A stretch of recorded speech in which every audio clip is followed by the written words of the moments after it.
Imagine angels looking down at Earth. They saw human women, and they wanted them, so they left heaven behind. This is not a simple love story. It is a story about a boundary that was never meant to break. Desire, forbidden knowledge, and the corruption of humanity were all connected. And that connection may be why this book never made it into most Bibles. To understand why this story matters, look at Genesis chapter 6. In just a few verses, it mentions the sons of God and giant beings called the Nephilim. The passage is brief. It offers almost no explanation. The Book of Enoch expands that silence into a full narrative. Its oldest surviving sections were written long before Christianity began. It was not written by the biblical Enoch himself. Instead, it grew across generations in different periods by different hands.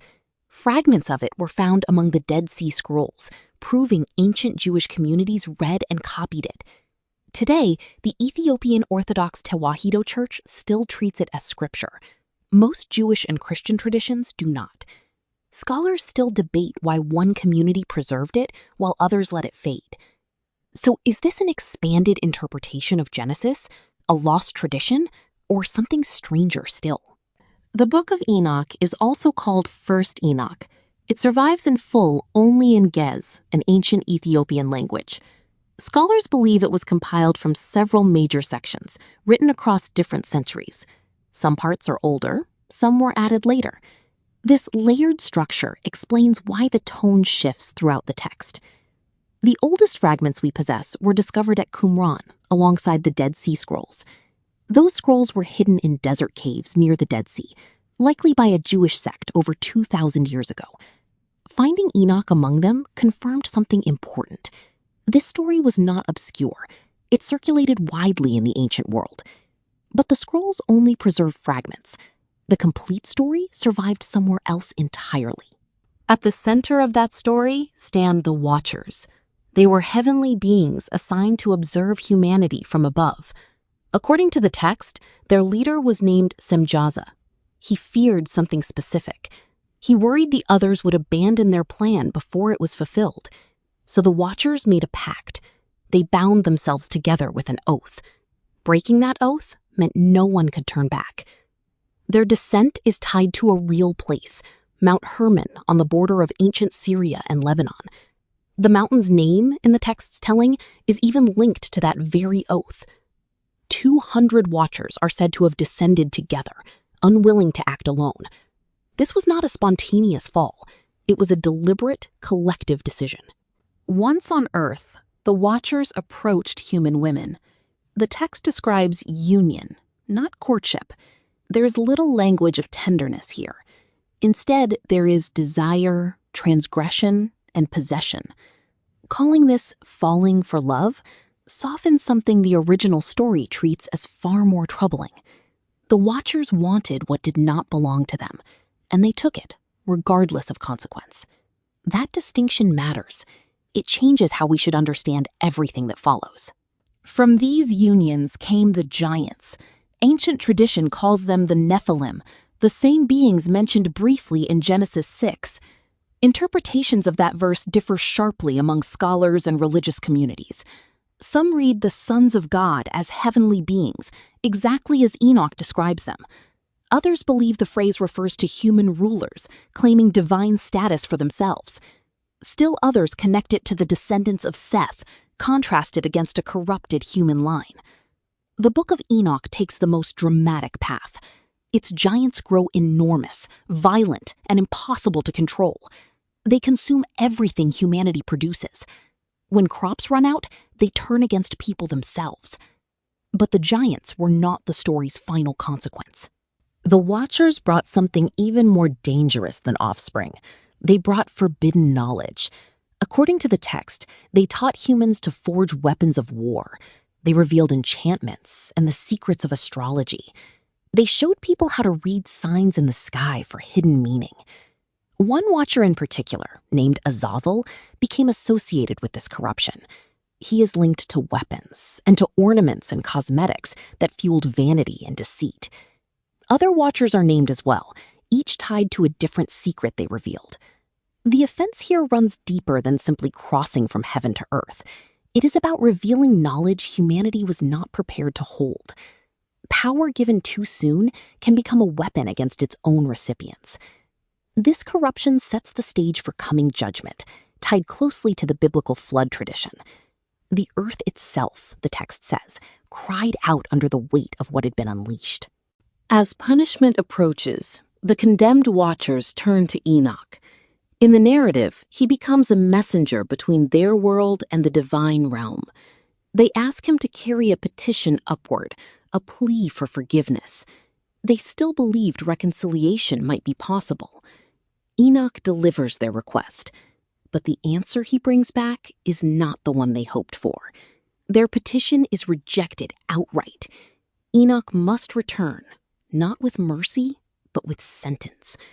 And that rejection reveals something darker about their fall than the crime itself. The text describes their punishment in vivid terms. The watchers are bound and imprisoned, awaiting final judgment. Their giant offspring, meanwhile, are destroyed in conflict and chaos. But the story does not end their influence there. According to the text, when the giants perish, their spirits do not simply vanish. They become the evil spirits that continue to trouble humanity afterward. This explanation belongs entirely to the worldview of the Book of Enoch. It should not be treated as a historically verified event. It is a theological explanation, offered by an ancient community trying to make sense of suffering and evil in their world. For them, evil needed an origin story, not just a description. This story did not stay isolated. It shaped early Jewish and Christian thought in real, traceable ways. The New Testament letter of Jude contains language closely echoing the Book of Enoch. It even attributes a direct prophecy to Enoch by name.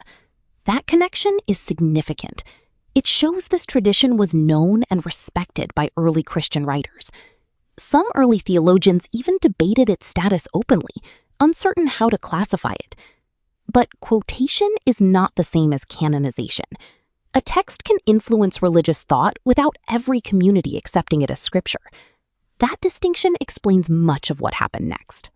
Most Jewish and Christian traditions ultimately left the Book of Enoch out of their final canon. There is no reliable evidence that it was secretly suppressed or hidden away. The truth is more complicated and less dramatic. Differences in language, transmission, and theology all played a role. Some communities questioned its authorship. Others preferred texts more directly tied to accepted prophetic tradition. Canon formation was a long, uneven process across many regions, shaped by councils, translations, and local custom. In Ethiopia, the story took a different path entirely. Preserved in the Ge'ez language, it became part of an enduring biblical canon that still stands today. One tradition kept it close. Others let it drift toward the margins, valuable, yet no longer considered essential scripture. So, does the title's phrase, "fell for love," really capture this story? Read closely, the text suggests something else. This is not romance defying impossible odds. It reads more like uncontrolled desire colliding with unchecked power. It reads like knowledge handed out without restraint or wisdom. Framing it as love flattens a much harsher warning underneath. Perhaps the greatest mystery here is not whether angels literally walked among us. The deeper question is why ancient communities imagined evil entering through beings like this. Beings with power, with knowledge, with total freedom, and yet beings who still refused every boundary placed before them. In this telling, the Watchers did not fall because they simply felt affection. They fell because desire hardened into entitlement, because knowledge became a tool for domination, because power, once unleashed, refused every form of restraint. Calling it love changes the entire meaning of what happened. The text itself describes something colder. Powerful beings took what they wanted, and humanity was left to survive what came next. That is the quiet warning still sitting inside this ancient story. The Book of Enoch never fully vanished. It only waited at the edges of memory. So what do you think? Does this book preserve a forgotten religious tradition worth taking seriously on its own terms? Or is it an ancient attempt to explain where violence and evil truly come from? Leave your answer in the comments below. If this story pulled you in, like this video and subscribe for more mysteries hidden inside ancient sacred texts.